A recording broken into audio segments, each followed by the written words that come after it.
Robots. They're usually your good time pals, your quick-witted yet deeply logical chums, and like the TV show Friends, they'll be there for you, except for when their brain electrocutes them. But sometimes that's just not the case. Here's 7 robots who forgot Asimov's laws of robotics and want to kill you and anything else they can get their hands on. Enjoy, and beware spoilers for Bioshock Infinite and Skyrim.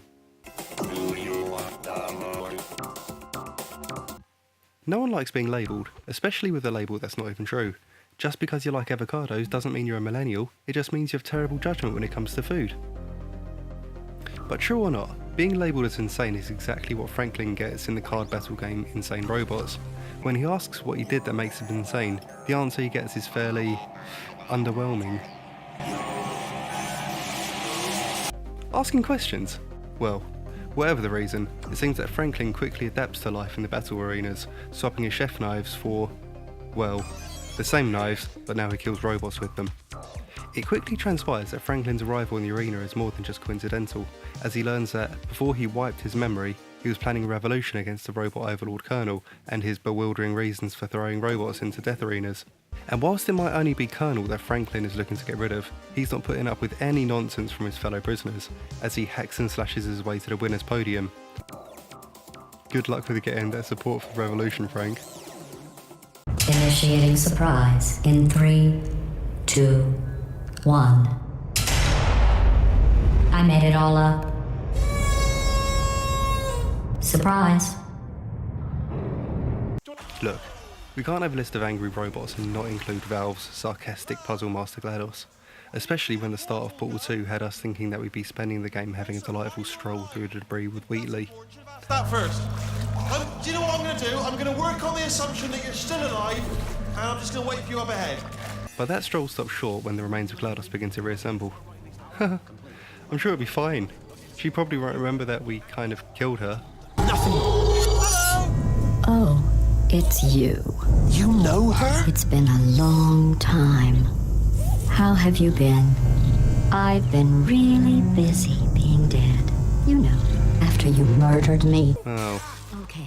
Oh look, no. We both said a lot of Yes, things GLaDOS you does don't remember regret. everything, and she's decidedly still pretty jarred about it, as she spends the majority of the game making us solve puzzles and rewarding us with mean comments and fake surprises.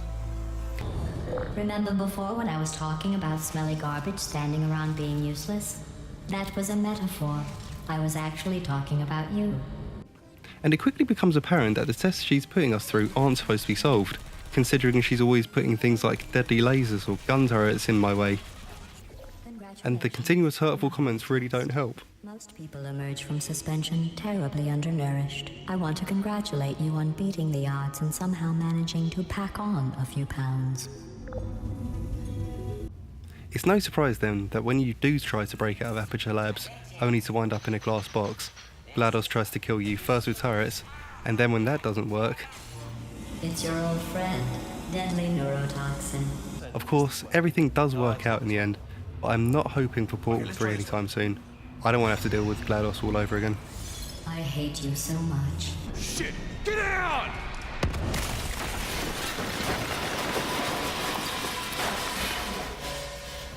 Ah, remember that first mission in Black Ops 3, where you save the Egyptian Prime Minister and his lieutenant from the clutches of a prison and fight your way out with the help of a ragtag group of cyborg soldiers? Remember that? And remember towards the end of the opening level, you get to go to town on hordes of robots with a machine gun turret in a segment that really nails that over-the-top action we all need every now and again. But then, this is a Call of Duty game, which means someone has to die, or at least get hurt pretty badly, and unfortunately, that job falls to you. Because just before you're able to get away, the pilot pulls away in a premature escape that would have made Brad Chickenheart Vickers proud. No! Don't go! So instead of escaping and enjoying the rest of your life, you unceremoniously fall down and then get jumped by a single robot. Now, you've just murdered about 100 or so of these things' friends, something that this robot seems all too aware of, because it doesn't just kill you. Instead, it removes your limbs like a psychotic kid taking the wings off a fly, apparently in a bid to stop you from ever causing such a ruckus again in the future. Joke's on him though, because not only does he get shot immediately after ripping your body apart, but you become a robot and have no fear of that experience whatsoever.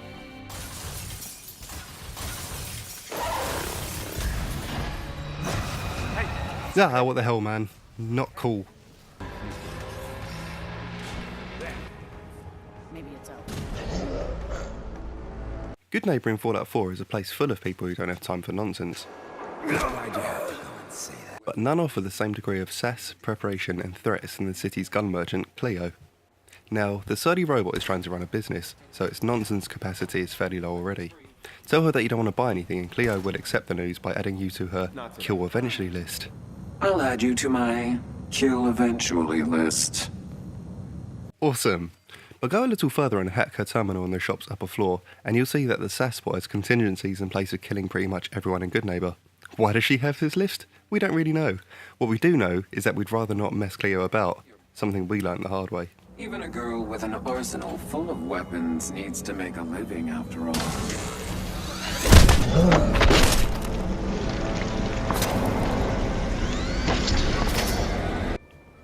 Exploring is a big part of No Man's Sky, and with a couple of quintillion planets to explore, you'd better get a wiggle on. And whilst you're doing this important exploring for, reasons, you'll come across cute little robots called Sentinels.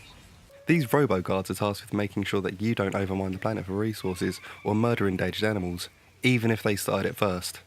But sometimes you'll get to a planet where these cute little robots are bastard jobsworths who won't even let you take a little bit of plutonium so you can get off the planet. And when this does happen, you're left with little choice but to swat away these cute robots, and by swat away, I mean blow up with a laser gun. Unfortunately, this will only make your problem worse, and before you know it, you'll be getting blown up by the not so cute, but definitely more deadly Walker Sentinels, who don't have time to see what the commotion is about, so they'll just murder you and then go back to, I don't know, protecting some alien baby seals or something. Maybe space isn't for me? I'll just go to France for my next break instead.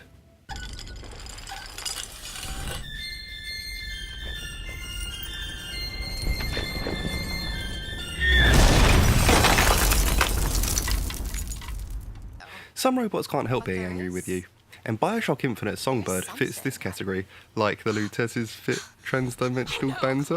I'm trying! Well, it suits the category well. Acting as the steampunk dragon that guards Elizabeth, this giant mechanical bird loses its shit when it realises that you've gone and whisked her away, and will spend the majority of the game bursting through walls, ripping through walls, and generally just destroying anything, so it can lean right in at you and scream.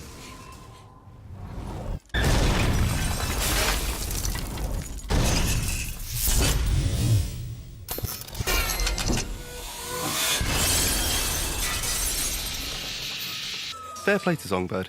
It does eventually stop screaming in your face and lends a helping hand after Elizabeth messes with its warning signal, but it's hard to forget that the robot bird has spent every minute of the game up until that point trying to murder you because you helped someone.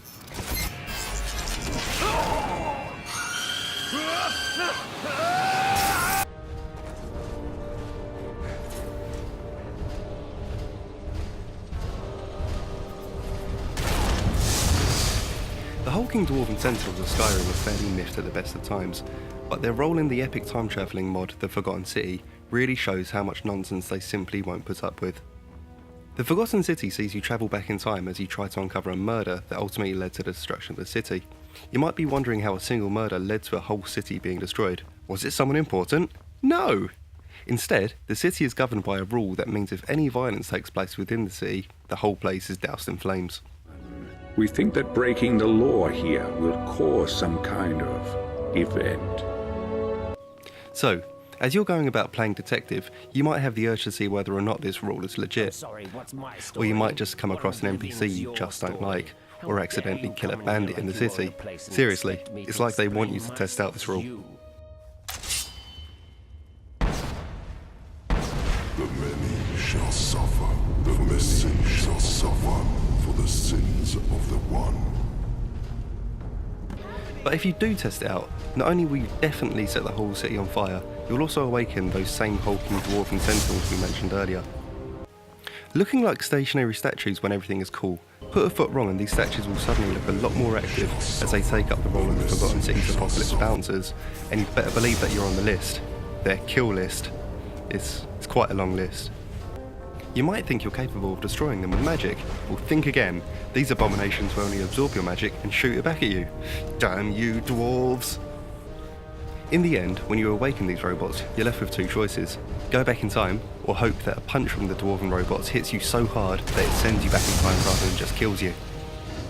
Did I go back in time? And there you have it. 7 robots who won't be putting up with your nonsense or anybody else's. Did we miss anything? Let us know in the comments and like and subscribe for more from GGS Gamer each and every week. Mostly.